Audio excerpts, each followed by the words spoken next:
Comment le ciel est devenu grand. Conte apache de tradition orale, lu par Sabine pour audiocité.net, sous la licence Art Libre.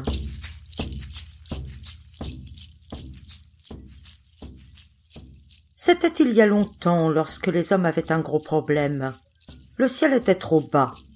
Il était si bas qu'il n'y avait pas de place pour les nuages. Il était si bas que les arbres ne pouvaient pas pousser. Il était si bas que les oiseaux ne pouvaient pas voler. S'ils essayaient, ils se heurtaient aux arbres et aux nuages.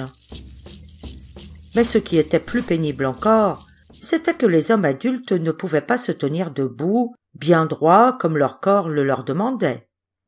Ils devaient marcher tout penchés en regardant leurs pieds et ne voyaient pas où ils allaient.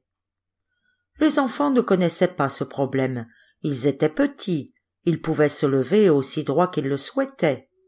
Ils ne marchaient pas en regardant leurs pieds et pouvaient voir où ils allaient.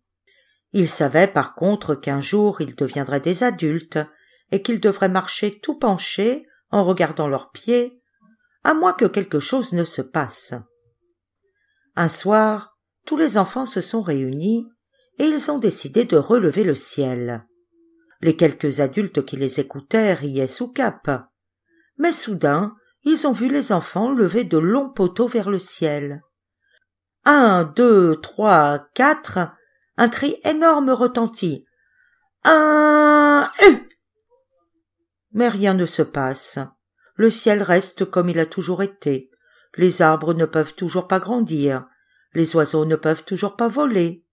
Il n'y a toujours pas de place pour les nuages, et les adultes marchent toujours courbés, en regardant leurs pieds sans voir où ils vont. Le lendemain, les enfants recommencent avec des poteaux plus longs.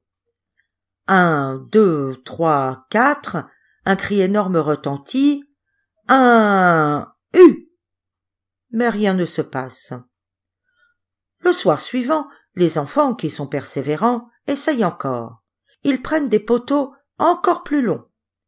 1, 2, 3, 4, un cri énorme retentit. Mais rien ne se passe. Le 4e soir, ils ont trouvé de très longs poteaux, les plus longs qu'ils peuvent trouver, et ils se sont mis à compter. 1, 2, 3, 4. Un cri énorme a retenti. Et le ciel s'est soulevé. Depuis ce jour, le ciel est à sa place. Les arbres peuvent pousser, les oiseaux peuvent voler sans se heurter aux troncs et aux branches.